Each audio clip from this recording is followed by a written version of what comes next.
Bem, mas vamos pegar os nossos livros, o livro Nascidamente. Semana passada nós começamos na página de número 163, capítulo 10, o reino milenar. E hoje nós vamos seguir aí, se Deus permitir, até a página 166, onde tem as 3 estrelinhas aí. Bem, o que nós dissemos semana passada é que o reino milenar, em primeiro lugar, enquanto uma dispensação, a Bíblia apresenta o tempo, no seu eixo evolutivo, dividido em dispensações. Então, se hoje estamos na dispensação da graça, antes dessa dispensação havia a dispensação da lei, e antes ainda a dispensação antes da lei. A próxima dispensação que se inaugurará com a vinda do Senhor é a chamada dispensação do reino milenar. E Deus divide o tempo em dispensações para que em cada uma delas, sempre avançando progressivamente, ele possa cumprir cabalmente com o seu propósito. Então, em cada dispensação, Deus avança um pouco na humanidade, com princípios específicos para aquela geração, para aquela dispensação, para aquele povo. E assim então, nós estamos hoje vivendo já há 2000 anos na dispensação que o apóstolo Paulo chama a dispensação da graça de Deus a mim confiada. Mas sempre lembrando que não é porque esta atual dispensação se chama a dispensação da graça que a graça exista somente nessa dispensação. Paulo explica isso com muita clareza no capítulo 2 e no capítulo 3 de Efésios, dizendo que chama-se dispensação da graça em razão de ser a dispensação em que esse mistério da graça é revelado por meio dos apóstolos e profetas de Jesus Cristo.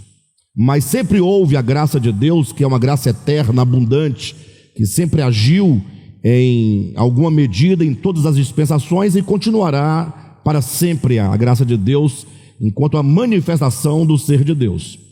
Bem, mas acontece que se essa dispensação da graça é a dispensação na qual o mistério da graça é revelado, e falar que o mistério da graça é revelado quer dizer em que a graça é apresentada de modo universal, porque até então, se você ler a Bíblia de Gênesis a Malaquias, e até mesmo de Gênesis aos Evangelhos, pelo menos até o capítulo, capítulo 12 de Mateus, mais ou menos, a impressão que se tem é que a graça de Deus era uma graça restrita a um povo, um povinho, quando eu falo povinho, não há nenhum demérito, é exatamente pelo tamanho mesmo, geográfico, que é o povo de Israel. Não é povinho em outro sentido, Nós estamos vivendo um tempo tão delicado que as palavras podem soar equivocadamente, as pessoas acharem que há algum desprezo, Eu me refiro que se você olhar o mapa mundi, Israel é um pontinho, E até hoje já é bem grande, se você comparar o Israel antigo, que era muito menor ainda do que é hoje. Então, nesse sentido, a impressão que se dá é que a graça de Deus era restrita, ou que Deus tinha um propósito específico para um grupinho minúsculo de pessoas.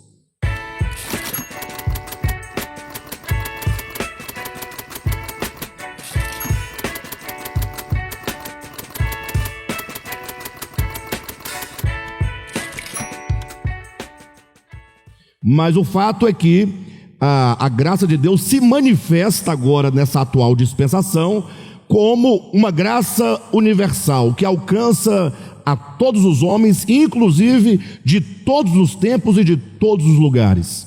É a dispensação em que Deus, ele se mostra na pessoa de Jesus, o Cristo encarnado em Jesus, e depois, posteriormente, pela pregação dos apóstolos, que essa graça é a graça de Deus para toda a sua criação, para toda a humanidade, com vistas a cumprir cabalmente o propósito que Deus tem para essa criação, que é elevá-la ao nível de crescimento, de maturidade, de plenificação em Cristo.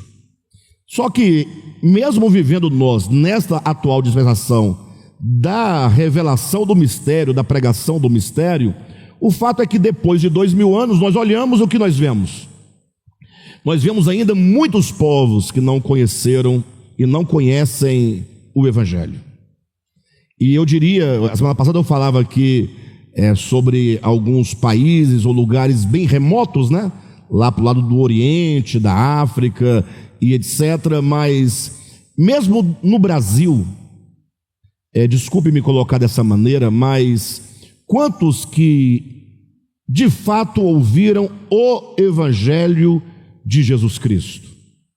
Porque por mais que se diz que o Evangelho está sendo pregado, há várias formas de Evangelho.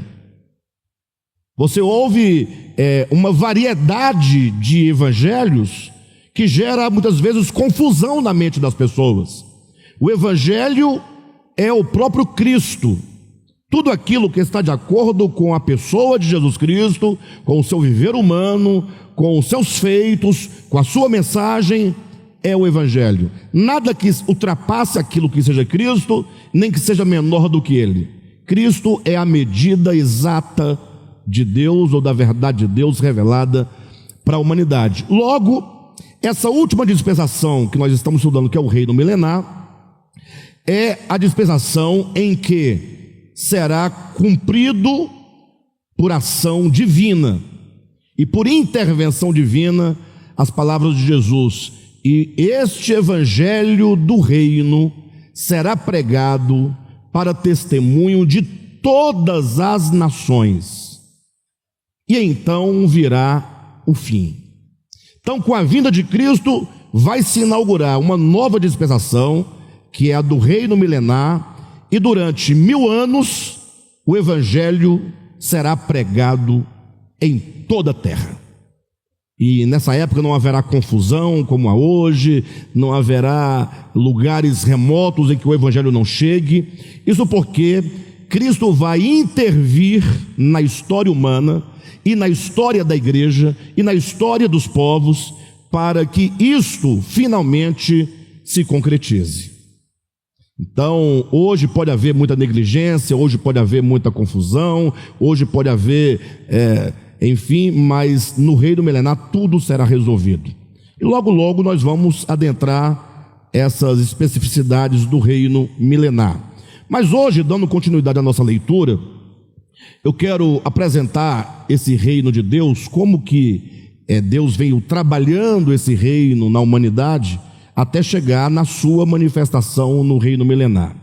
Então, comecemos pela expressão reino de Deus. Quando se fala reino de Deus, fala do seu absoluto domínio sobre todas as coisas, em todos os tempos e em todos os lugares. Nunca houve um tempo e nunca houve um espaço em todo o cosmos que não houvesse ali o domínio absoluto de Deus. Deus é absoluto, tudo está nele, logo ele é o grande rei do universo, o grande governador do universo. Então o reino de Deus é uma expressão muito geral, muito geral. Quando Deus cria o homem, Adão, Deus o cria, e conforme está lá em Gênesis capítulo 1, é dito que esse homem deveria o quê? Governar sobre toda a terra. É como Deus que entregasse ao homem ali, ou compartilhasse com o homem o seu reino, dizendo: olha, você agora vai ser o meio pelo qual eu vou governar sobre toda a terra. O homem foi colocado na condição de ser aquele que era o cabeça desta criação. Entenda cabeça no sentido não absoluto. Digamos assim, o único cabeça de todas as coisas é o próprio Deus. Perfeito ou não? Até porque Paulo vai dizer lá em 1 Coríntios capítulo 11, que Deus é o cabeça de Cristo. Então acima de Deus não tem outra cabeça. Ele é o cabeça de todas as coisas. Só que ele se coloca como cabeça de Cristo, mas Cristo por sua vez é cabeça da igreja. Sim ou não? Então por haver uma cabeça absoluta, não significa que não haja outras cabeças que são colocadas na função e na condição de autoridade, só que uma autoridade que é compartilhada, não é uma autoridade absoluta, é uma autoridade delegada. Deus delega a autoridade. Deus faz do homem, portanto, o cabeça dessa criação. Mas nós sabemos qual foi o resultado. Esse homem decaiu, em razão da sua queda, toda a criação caiu juntamente com ele, e aí então a terra fica sem governo. Caminhando, seguindo ali Gênesis capítulo 3 em diante, depois da queda, veio o dilúvio, e aí Noé e a sua família começam um novo momento. Noé então é colocado como este grande rei e sacerdote, que deveria agora levar a cabo esse governo divino sobre a terra. Mas também nós sabemos qual foi o resultado. Não demorou 300 anos, veio a grande rebelião na Torre de Babel. Então não deu certo, né? Daí então Deus chama Abraão e diz: Abraão, sai da tua terra, da tua parentela, da casa do teu pai, e vem para uma terra que eu te mostrarei, farei de ti uma grande nação.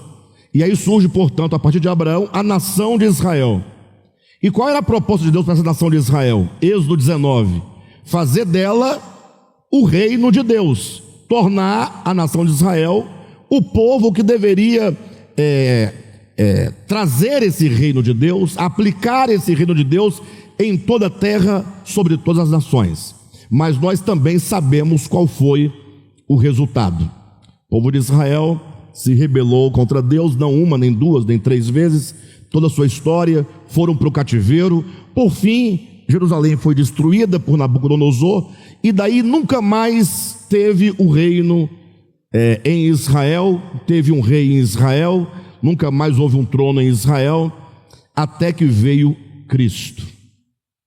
Quando vem Cristo, e vocês já deram para perceber que é Deus, nas suas muitas tentativas de trazer esse reino de Deus ao mundo, por meio de representantes, sim ou não? Adão, Noé, Abraão, povo de Israel.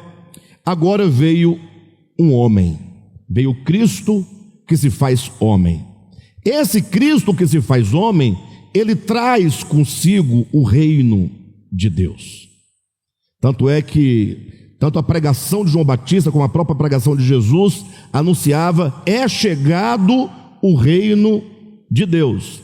Só que agora com uma nuance um pouco diferente.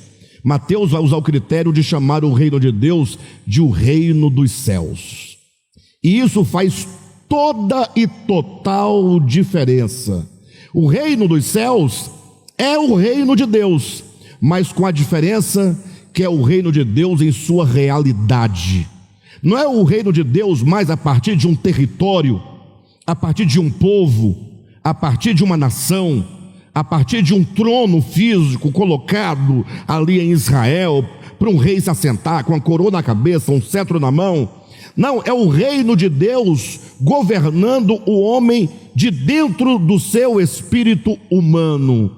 Jesus foi o homem que viveu plenamente esse reino de Deus na esfera do seu espírito, da sua psique e do seu corpo, e que transmitiu e aplicou esse reino por meio da palavra, pregando, curando, libertando os cativos. Ou seja, não se vê a partir de Cristo em diante um reino como os reinos da terra.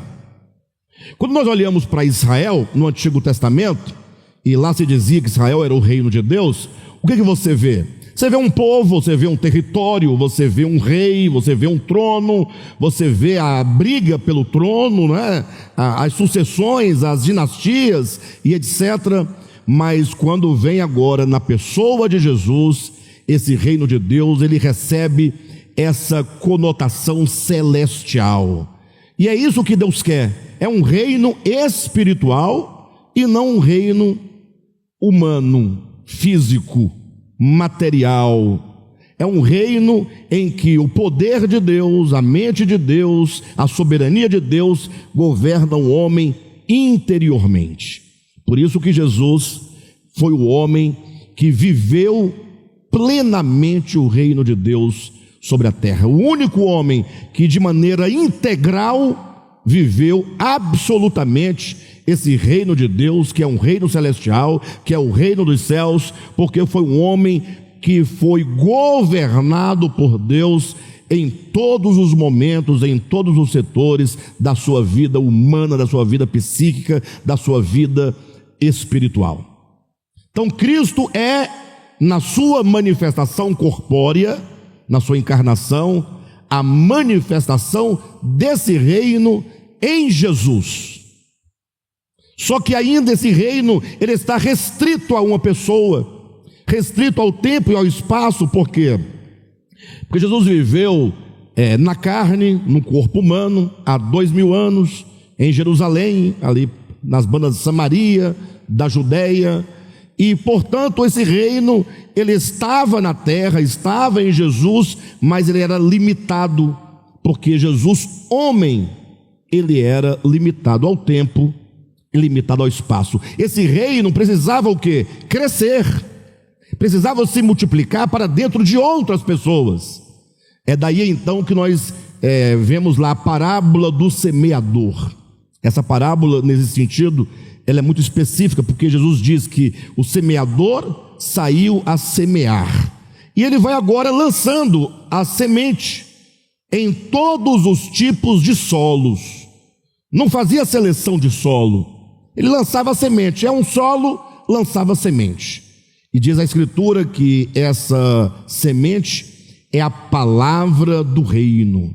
Então, pela metáfora, é Jesus lançando essa palavra acerca do reino de Deus, que agora tem esse sentido desse reino espiritual, para dentro do coração dos homens. É Deus querendo multiplicar esse reino dentro dos homens que recebem a sua palavra, que é a palavra do reino.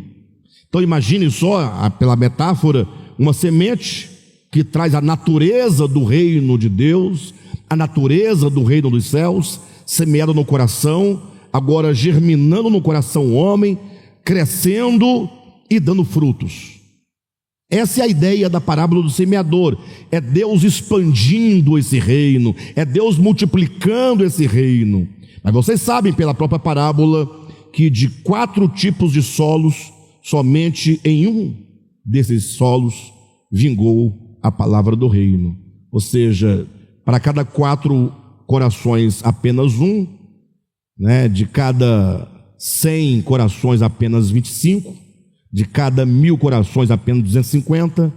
Mas o fato é que essa palavra foi semeada, e no final, portanto, da vida de Jesus na terra, primeiramente deixou ali alguns discípulos, primeiro 12, depois 70, depois já no Pentecostes já eram 120 discípulos, e dali, com o Pentecostes, 3.000 almas se converteram, depois 5.000 almas. Então veja como esse reino foi se multiplicando para dentro daqueles que, ouvindo a palavra do reino, criam, recebiam no coração essa palavra. E quando chegamos em Colossenses capítulo 1, versículo 23, Paulo vai dizer que no seu tempo, de acordo com a visão de mundo que se tinha daquela época, o evangelho já havia alcançado o mundo inteiro. Então veja como que de uma semente isso vai crescendo, isso vai se multiplicando, isso vai se estendendo. E hoje, depois de 2000 anos, onde nós podemos dizer aonde esse reino chegou? Não é? Esse reino se multiplicou para dentro de mim, para dentro de você. Esta igreja, vamos falar de Devap de modo particular, é uma expressão desse reino de Deus? Então, em certa medida, sim, não é? Em certa medida, sim. E em muitos lugares e pessoas que nós nem temos ideia, o reino de Deus, ele está crescendo, ele está aumentando, ele está crescendo. A grande questão, e esse é o cuidado que nós devemos ter, é porque nós vivemos numa época em que essa luta entre o reino de Deus e o reino deste mundo é uma luta muito grande. Inclusive, eu quero aproveitar o momento e convidar vocês para não faltarem. Convidar para não faltar é boa, né? Mas é uma boa chamada, para não faltar o culto do próximo domingo. Eu tinha até o início, até a semana passada, eu tinha uma mensagem preparada para ministrar, algo que me veio ao coração, eu anotei alguns pontos importantes, mas aí quando foi hoje eu estava mexendo nessa palavra, organizando alguns tópicos tal, e aí o Espírito Santo me levou para uma outra direção totalmente diferente daquilo que eu gostaria de falar, e portanto será uma palavra extremamente necessária. No próximo domingo eu vou comunicar uma mensagem para a igreja. Não quero nem pregar, eu quero comunicar. Eu quero deixar claro o que está acontecendo no atual momento de igreja, que nós estamos vivendo, no atual momento de sociedade, no atual momento da humanidade de uma maneira geral. O que está acontecendo e nós não estamos percebendo. E será uma mensagem muito mais para as outras igrejas do que para esta igreja. Lógico que eu não sou responsável por outras igrejas, né? Mas enquanto portador da palavra, se Deus entrega algo, nós devemos falar, e a palavra é dele, não é dele?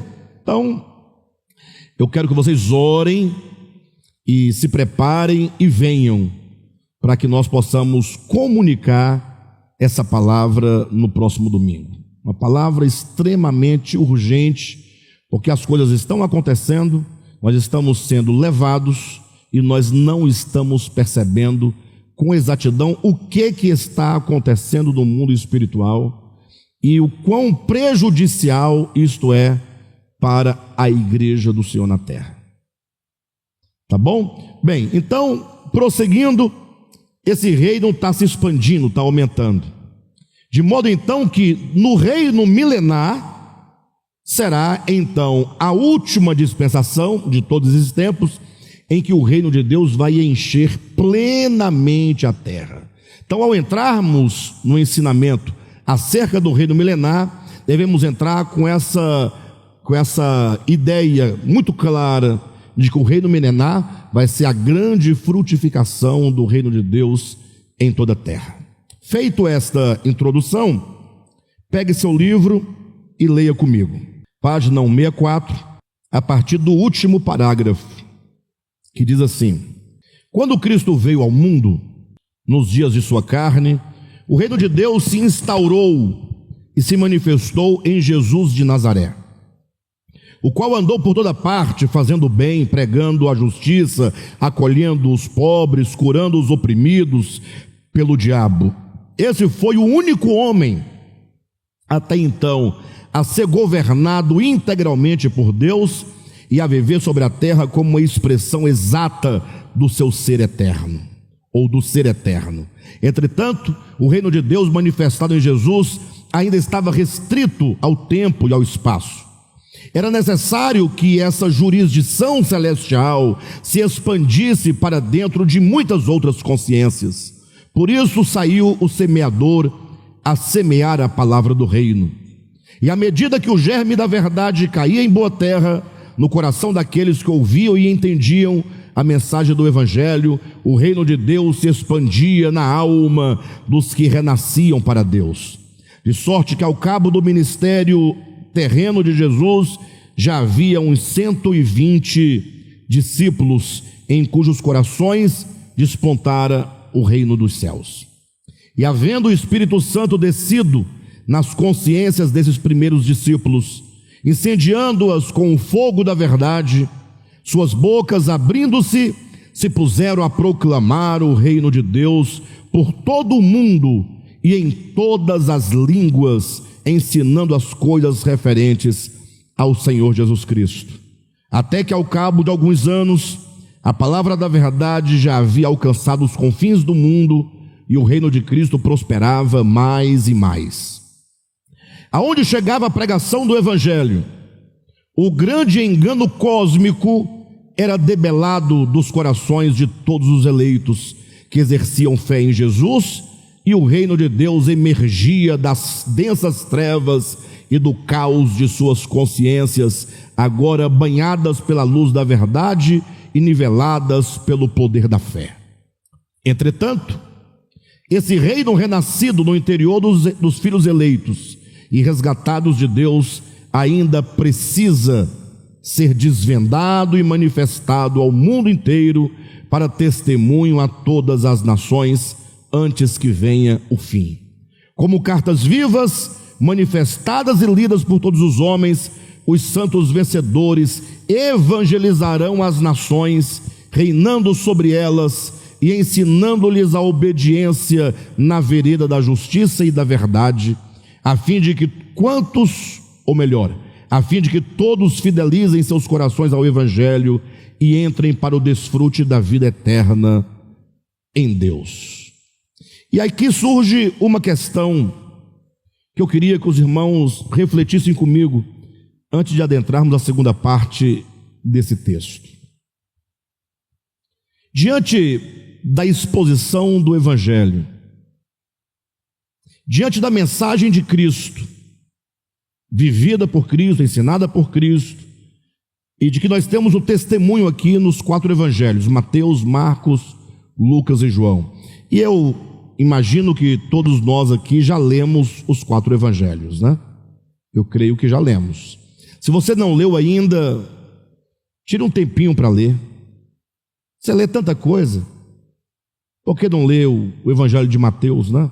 Capítulo 1, capítulo 2, capítulo 3, em oração, em meditação, sem pressa. Depois o evangelho de Marcos, Lucas, João. Diante desse evangelho, e quando eu falo desse evangelho, é do evangelho que é Cristo, que ele viveu, que ele ensinou, que ele pregou, e de que nós temos o testemunho em Mateus, Marcos, Lucas e João, e do qual você diz participar. Cada um de nós que cremos no evangelho, cada um de nós temos uma história com Deus. Começamos, um dia nos convertemos, frequentamos uma igreja, frequentamos outra e vamos avançando diante deste evangelho, e não do evangelho que se ouve, né, evangelho de folhetim, não, o evangelho de Jesus. Quanto que nós temos compreendido? O quanto que nós, diante deste evangelho, o quanto nós temos sido confrontados com a nossa consciência, com o nosso coração. Porque o evangelho de Deus não é uma coisa que se lê ou que se prega no domingo, num culto, numa reunião de estudo. O evangelho é algo que deve ser experimentado na vida cotidiana. Agora, o grande problema é que nos esconderam o evangelho de Jesus e disseram que o evangelho de Jesus era que Jesus havia morrido por nós para que nós então pudéssemos parar de viver, no sentido de viver a vida humana, que você não podia mais ir a determinado lugar, cantar uma certa música, comer uma determinada comida e etc. E então talvez ficamos muito tempo envolvidos com tantas coisas que não promoveu nenhuma mudança real na nossa alma. Mas quando nós nos colocamos diante do evangelho de Jesus, como ele é, sem tentar encontrar justificativas para o nosso ego, nós somos confrontados. Então, quando eu pergunto que tanto nós já fomos confrontados frente a esse evangelho, isso porque tem muitos cristãos que não se sentem confrontados, eles se sentem confortáveis diante da pregação do evangelho. Ouve o evangelho e parece que o evangelho não alcança a alma, parece que não toca o coração, parece que não incomoda, parece que tudo está muito bem, parece que os pecadores são aqueles que estão lá fora e não nós que estamos aqui dentro. Então você começa a mensurar os efeitos do evangelho, desse evangelho do reino na sua vida, à medida em que esse evangelho vai te confrontando, porque são duas coisas completamente antagônicas: aquilo que nós somos, a nossa formação espiritual e psíquica em Adão, e aquilo que é o evangelho em Jesus Cristo. Me parece que são coisas totalmente contrárias. Quanto mais eu leio o evangelho de Jesus, quanto mais eu compreendo o evangelho de Jesus, mais eu percebo quanto que a humanidade, na sua psique coletiva, ela é oposta ao evangelho de Jesus Cristo. Então, o grande desafio nosso, quanto à experiência desse reino, para que nós sejamos de fato a multiplicação desse reino, é nós averiguarmos com exatidão a qualidade do evangelho que nós temos recebido e o quanto esse evangelho tem nos confrontado nossas ideologias, confrontado as nossas vontades, confrontando o nosso egoísmo, as nossas relações, o modo como nós nos portamos e nos colocamos no mundo, em todos os setores da nossa vida. É um confronto muito grande. Isso vai acontecer se você abrir os olhos e ler o evangelho. Não é uma questão, porque me parece que o povo evangélico, ele está aguardando, agora com esses rumores de guerra que nós estamos ouvindo, está aguardando, estão falando na internet, em todo lugar, olha, está chegando, Jesus vai voltar, olha os sinais. Tem pastores associando a guerra de Israel com o fim dos dias, associando isso com aquilo outro, mas me parece que nós não nos atenamos que isso, se isso é assim mesmo, então nós vivemos momentos muito graves. Porque Jesus falou que é necessário que essas coisas aconteçam. Então não adianta lutar para que não aconteça. As guerras virão, os terremotos virão, a fome virá, as epidemias virão. Não tem como você impedir que isso aconteça. Pelo contrário, isso tudo serve de sinal, serve de advertência para nós. E advertência para quê? Para que nós possamos olhar para nós mesmos e nos perguntar se nós estamos mesmo de fato sendo trabalhados por esse evangelho de Jesus, ou se nós estamos vivendo uma vida passiva diante de tudo o que está acontecendo. Como diz o nosso velho e amigo irmão Gilmar, ele fala assim: é para isso que serve o reino milenar. Ou seja, diante de uma situação complicada, ele fala, está vendo? Aí, é para isso que tem um reino milenar. Ou seja, não houvesse um reino milenar, estaríamos perdidos, né? Mas a grande questão é que, diz a Escritura, e eu acredito piamente naquilo que ela diz, que chegando esse momento do reino milenar, em que seremos julgados no tribunal de Cristo, dar ali em Hebreus o exemplo de Esaú. Diz que Esaú, quando vendeu a primogenitura, acreditava numa recuperação posterior daquilo que ele desfazia. Mas chegando o momento de receber, e não tendo como receber, porque ele havia desprezado a primogenitura, ele havia trocado, a preço de um prato de lentilha, diz que ele buscava lugar de arrependimento, mas não encontrava. Ou seja, a dor da perda, do prejuízo enorme, nós só saberemos mesmo quando o dia do julgamento chegar. Somente quando nós ouvirmos as palavras, amarrai-o de pés e mãos e lançai-o fora nas trevas, e ali haverá choro e ranger de dentes. E não se trata aqui de perda de salvação. Essa ideia de perda de salvação é uma coisa que nem se deve pensar, porque não existe essa ideia.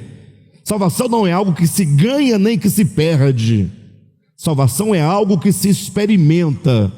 Então imagine só, os eleitos de Deus chegando no dia da vinda do Senhor, sem estar com a sua alma preparada para entrar para a manifestação do reino com Deus, com Cristo.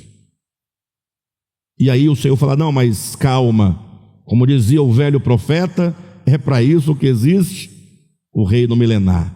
E você perder a entrada nas bodas do Cordeiro, você perder a manifestação em glória desse reino, juntamente com todos os santos vencedores, mas será também, sim, um período de graça. Você terá ainda uma outra dispensação, tempo suficiente para você recuperar tudo aquilo que hoje fora desprezado. Mas será, como diz, um grande prejuízo, um enorme prejuízo. Mas cada um de nós, diante disso, é que sabe como responder ao chamamento de Deus. Então, o nosso apelo aos irmãos é que vocês trazem à lembrança o Evangelho de Jesus, se coloquem diante dele e se pergunte: que tanto desse Evangelho eu estou levando a sério? Agora, cuidado para não tomar essa palavra como desânimo, né? Nós dizemos agora há pouco sobre isso. Não é para desanimar, porque você vai ver a distância longa, mas é para você saber que é necessário caminhar. Mais do que nunca é preciso caminhar e não parar de caminhar. E a igreja é o ambiente onde essa caminhada se faz possível.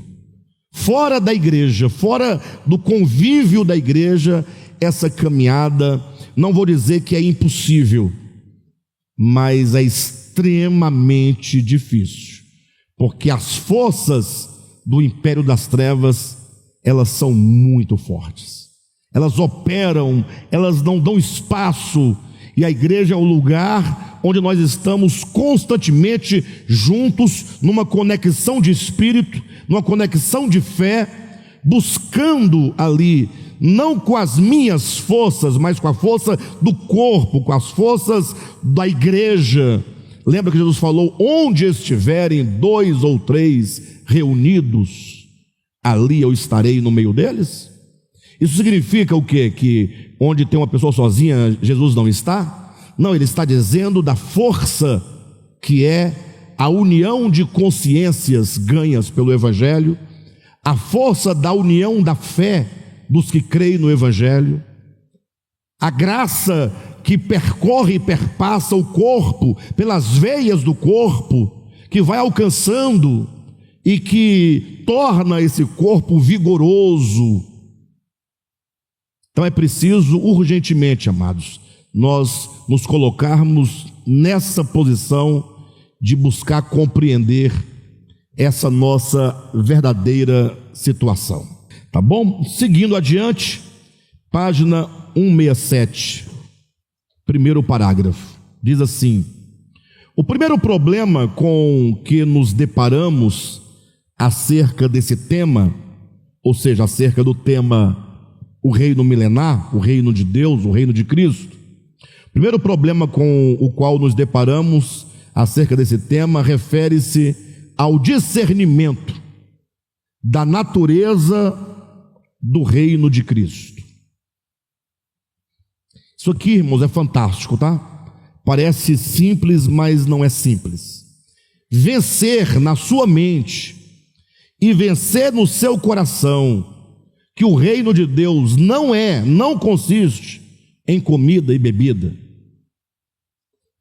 Só em você vencer essa ideia de que o reino de Deus não consiste em comida nem em bebida, mas em justiça, paz e alegria. Isso Paulo vai dizer lá no livro de Romanos, capítulo 14, porque a igreja lá de Roma, ela estava, inclusive, tendo problemas de relacionamento entre os irmãos, pelo debate do que deveriam ou não deveriam fazer, se podia ou se não podia comer carne. Essa era uma discussão. Imagine só, pode ou não pode comer carne de animal? E ainda havia na igreja de Corinto a discussão se podia ou não podia comer comida sacrificada a ídolos. É mais ou menos como nos dias de hoje, não é tanto não, mas dá para fazer uma relação. Hoje em dia, se você pode ou não pode comer comida de festa junina. Comer milho da festa junina. Tem uma festa junina, a escola faz uma festa, coloca aquelas bandeirinhas coloridas, faz uma fogueira, o povo tudo se veste de caipira, vai entender, né? Ninguém quer ser caipira, todo mundo quer xingar alguém, xinga de caipira, mas nessa época todo mundo se veste de caipira, coloca um chapéu de palha, chega um bando de gente besta, aí tem canjica, tem bolo de milho, né? Tal. Aí a pergunta é: pode comer isso ou não pode? Essa é a preocupação daqueles que pensam o reino de Deus enquanto comida e bebida. No tempo de Paulo, lá em Corinto, a ideia era se alguém podia comer uma comida que tinha sido dedicada a um ídolo, dedicada a Mamon, não a Mamon, mas a Baal, a Diana, a Astarote, né? A qualquer ídolo daquela época que pudesse ser. As pessoas estavam preocupadas, a igreja ficava lutando se podia comer, se podia beber vinho. Aí Paulo vai dizer: gente, o reino de Deus não é comida e nem bebida. O reino de Deus não ele não se manifesta e nem se define por aquilo que você veste, nem por aquilo que você come, nem por aquilo que você bebe, nem por aquilo que você ouve. O reino de Deus é um reino do coração. Se Deus não governa a sua alma, se Deus não governa os seus instintos, a sua consciência, suas emoções, suas vontades, se Deus não é absoluto dentro de você, ainda que seja idealizado como que, puxa, eu me sinto longe disso, mas é um ideal ao qual eu almejo alcançar, essa verdade divina.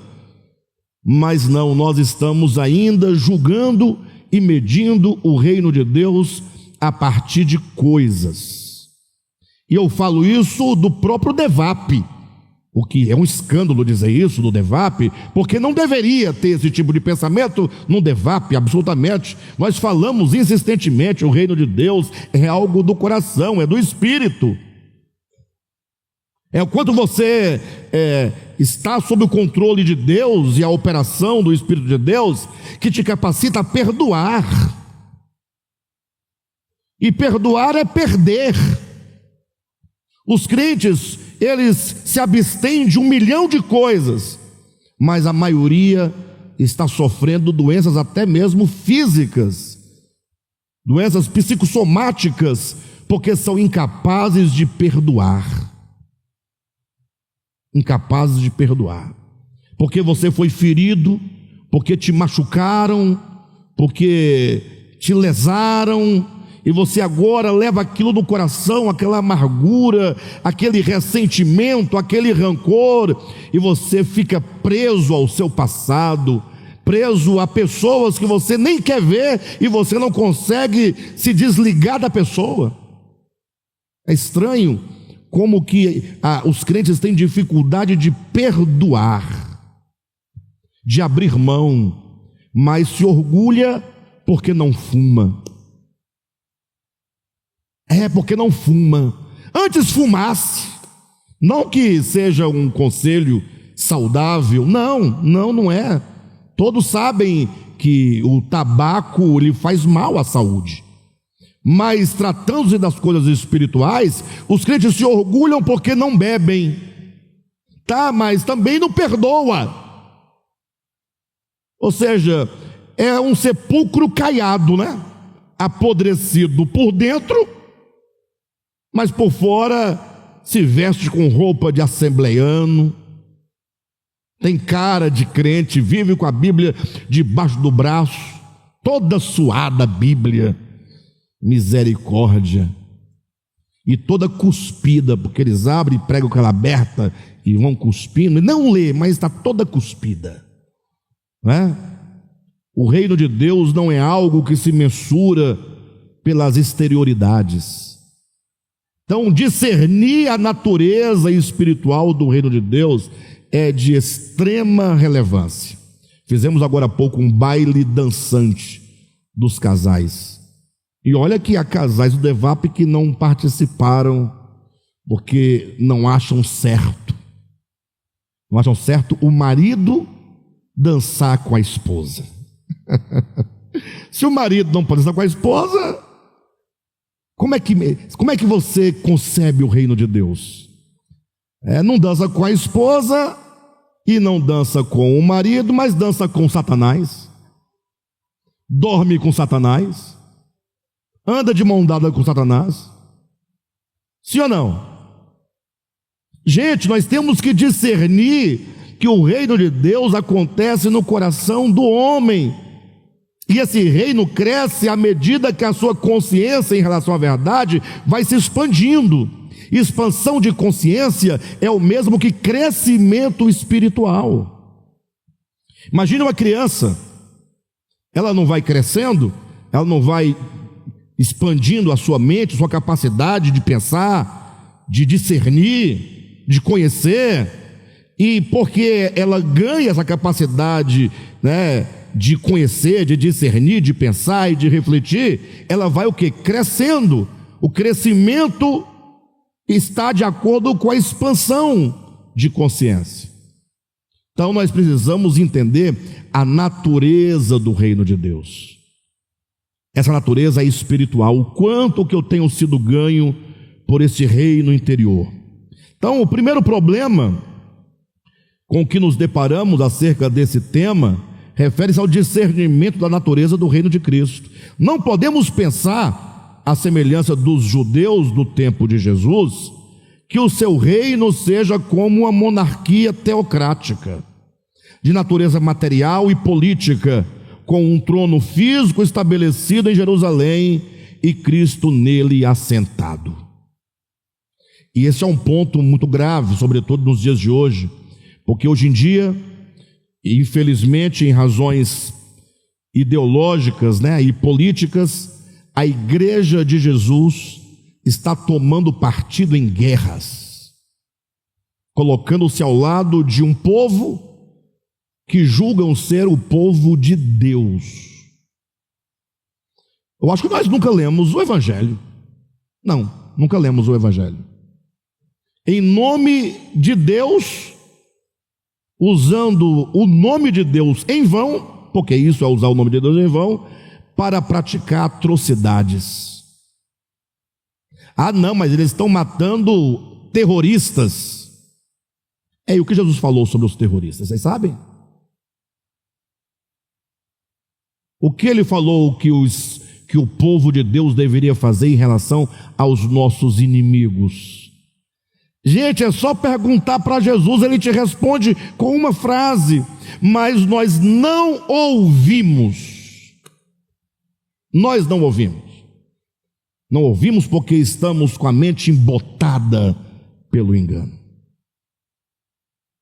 Então, esse discernimento de que Israel não é o povo de Deus nesse sentido. Se Deus tem algum plano para com Israel, é um plano meramente econômico, mas o reino de Deus é o reino dos céus, dentro da consciência e do coração de todo aquele que crer no Evangelho. Nada mais além disso, nada mais. E tratando-se da economia de Deus em relação ao cumprimento do seu propósito, Deus tem Israel enquanto objeto dessa economia, Deus tem outras nações, ele teve no passado, até nações pagãs são usadas nesse jogo da economia de Deus para o cumprimento do seu propósito, mas não significa que o que essas nações praticam em nome de Deus sejam por ele aprovadas. Pelo contrário, parece até um contrassenso, mas quando você lê o Antigo Testamento, e lá se dizia numa linguagem bem rudimentar, mas falava que Deus suscitava a Babilônia para punir Israel. Lembram disso? Porque Israel rebelou-se contra Deus, usava a nação de Babilônia para poder punir Israel. Então era como se fosse Deus orquestrando uma disciplina. Aí depois que Babilônia ia lá punir Israel, Aí Deus falava: agora eu vou punir vocês porque vocês maltrataram Israel. O que significa que Deus não está doido. O que significa que, na verdade, a ação de ir de encontro a Israel por parte de Babilônia era uma ação bélica, política e carnal, no jogo das nações, pelo poder. E que Deus, ao permitir que essas coisas aconteçam, essa permissão é chamada vontade de Deus. Porque se Ele quisesse impedir, Ele impediria. Se Ele permite, agora não quer dizer que porque Deus permite que tal coisa aconteça, seja a vontade diretiva dEle, seja a sua santa e perfeita vontade. Não. Por isso que depois que acontecia, então esse povo deveria também pagar pelo que ele tinha feito. Se ele tivesse sido de fato um instrumento direto de Deus, por que Deus haveria de puni-lo? Se ele simplesmente fez o que Deus gostaria que fosse feito. Entende? Então temos que tomar muito cuidado com essa questão da natureza do reino de Deus e não confundirmos nem igreja institucional com o reino de Deus, nem países específicos com o reino de Deus, e nem achar que Deus está por detrás de bombas e de mortandades. Absolutamente. Eu sei que nem todos vão ouvir o que eu estou dizendo, né? Quem vier domingo que se prepare, que o chicote vai piar.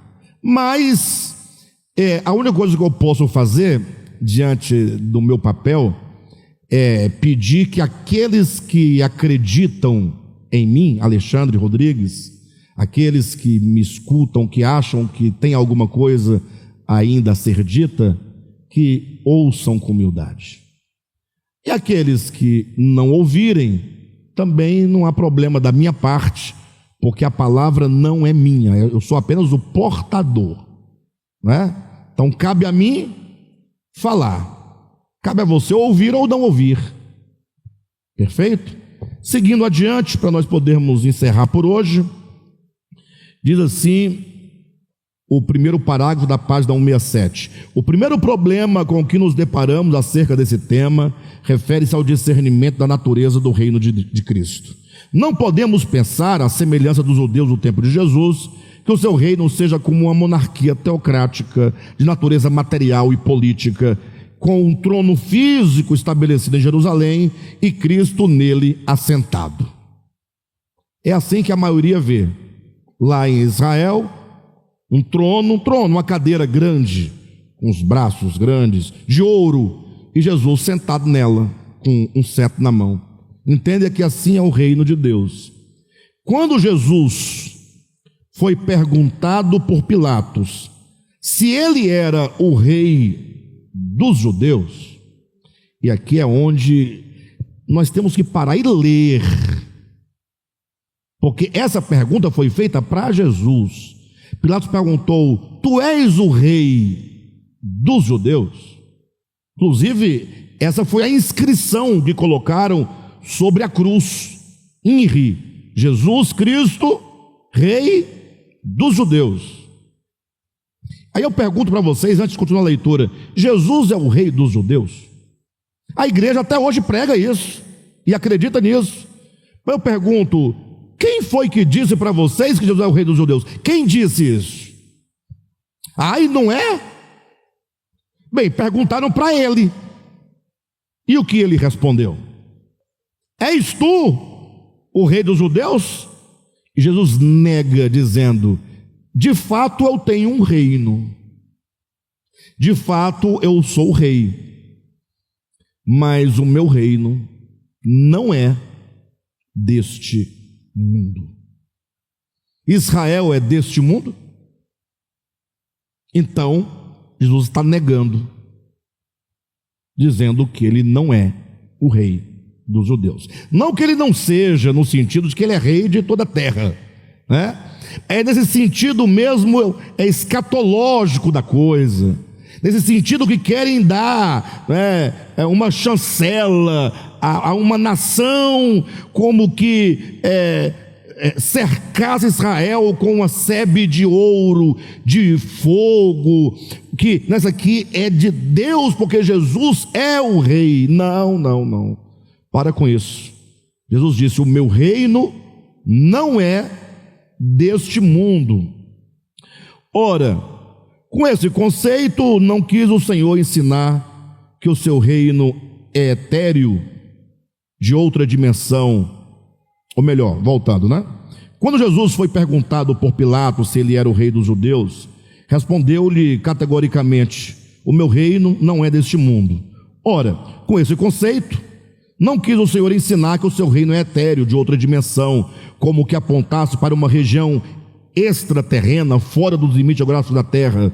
Afinal, a pergunta do governador da Judeia não foi de onde era o seu reino, mas se ele era o rei dos judeus. Certamente com essa resposta tinha Jesus em vista anunciar a natureza do seu reino, que não pode ser confundido com nenhuma monarquia humana, nem mesmo com a do povo de Israel, cujas estruturas são tipicamente terrenas. Enquanto os reinos deste mundo se organizam material e externamente, com circunscrições, leis positivas, instrumentos de educação e punição, extrínsecos e superficiais em relação ao homem, o reino dos céus é orgânico e essencial ao ser humano, onde Deus habita e governa. Com a entrada do pecado no mundo, o império das trevas foi engendrado na consciência humana. Ou seja, a partir daqui nós estamos convidando os irmãos a pensarem: se o reino de Deus é um reino interior ao homem e espiritual, esse reino ele vem para suplantar um outro, que seria o império das trevas. Ou seja, ao falar do reino de Deus, você tem que pensar o reino de Deus de um lado, o império das trevas de outro. Essa é a única luta que há.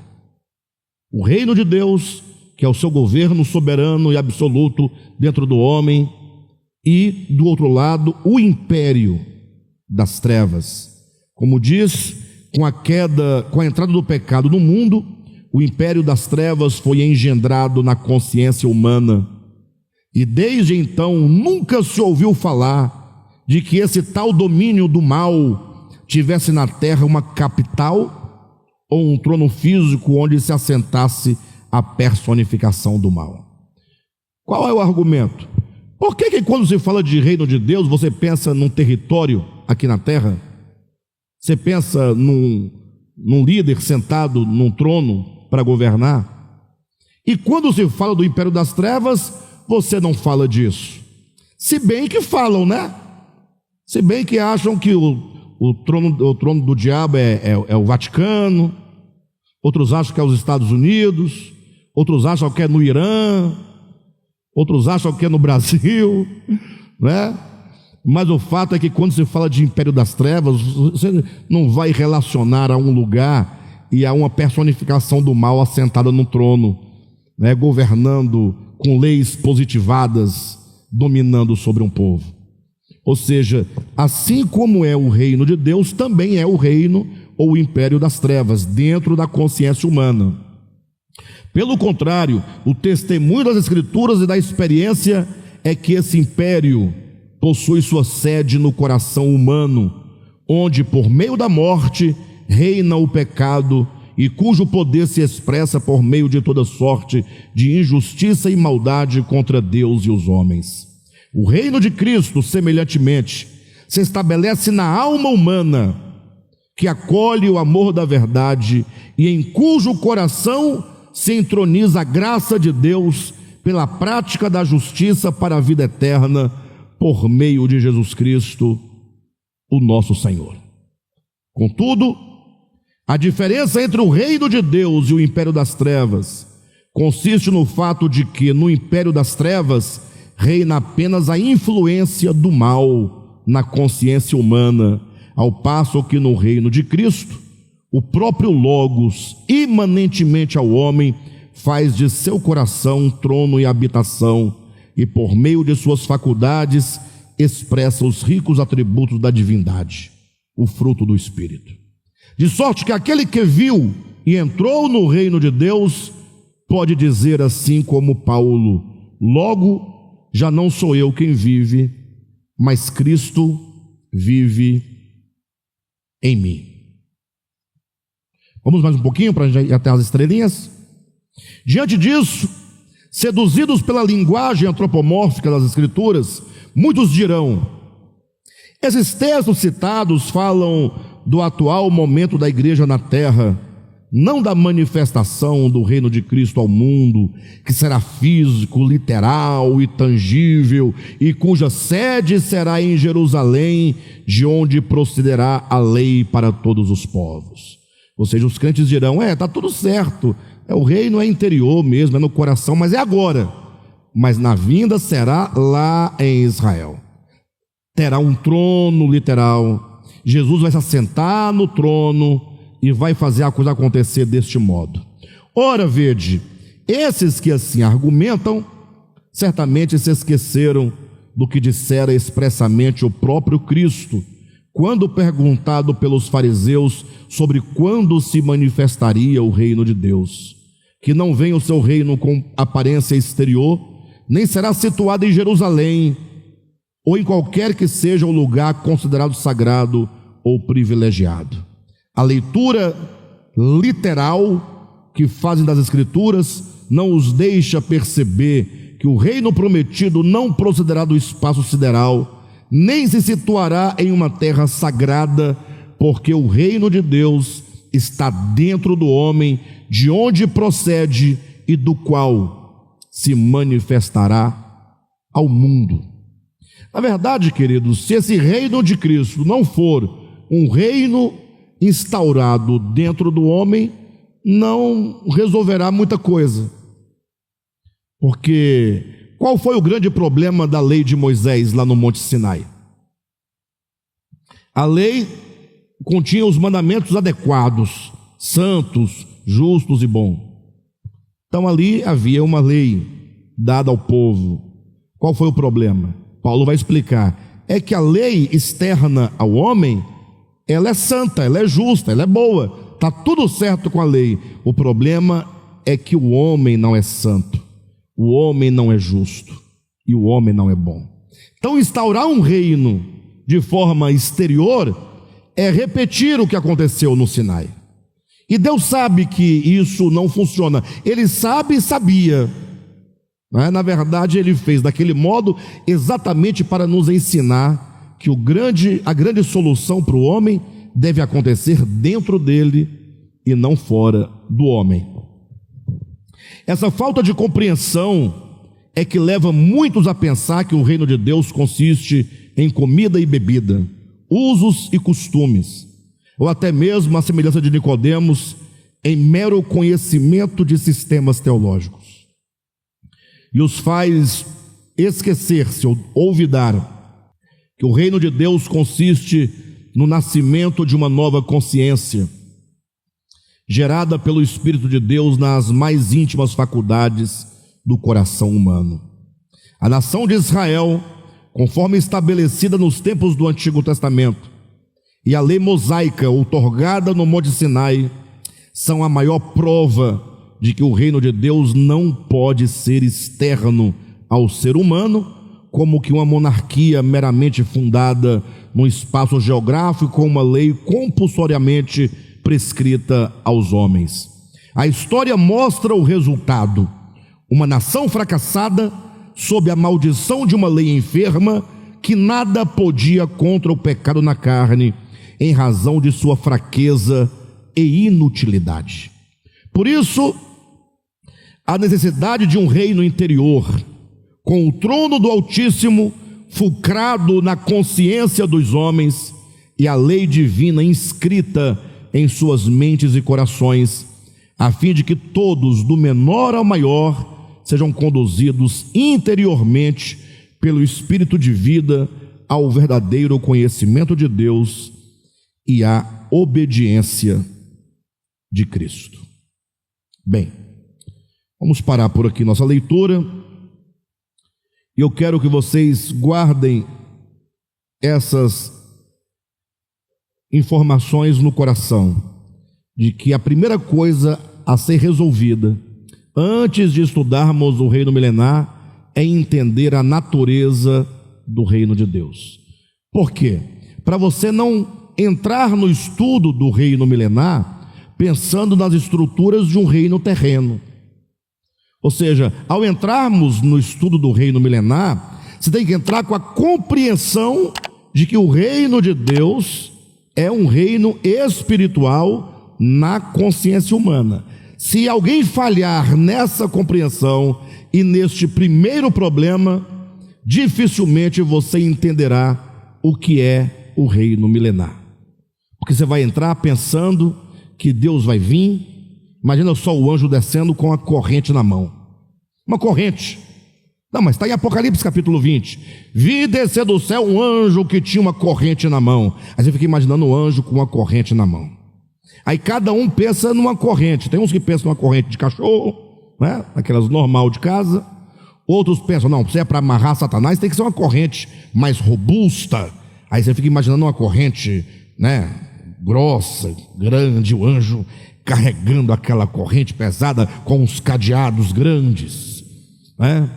E aí pega Satanás pelo rabo, puxa, e amarrando Satanás com corrente, tranca o cadeado e coloca dentro de um fosso, de uma cisterna, e coloca uma pedra. Agora você vai ficar cair, seu Satanás.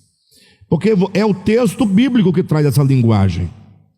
Mas se você pensar num reino de forma de uma estrutura terrena e física, você vai pensar que é assim que será o reino milenar. Bem, já que o gramunhão está preso num buraco, agora Jesus pode se assentar na cadeira dele, porque antes não podia. E da cadeira dele ele vai, agora a partir de hoje é assim que vai ser o mundo. Então, fez-se necessária essa introdução, falando da natureza do reino, para você entender que se o reino é espiritual, tudo nesse reino é espiritual. Satanás é espiritual, sua prisão é espiritual, a corrente é espiritual, o fosso é espiritual, e tudo será visto na perspectiva do que aqueles elementos simbólicos representam.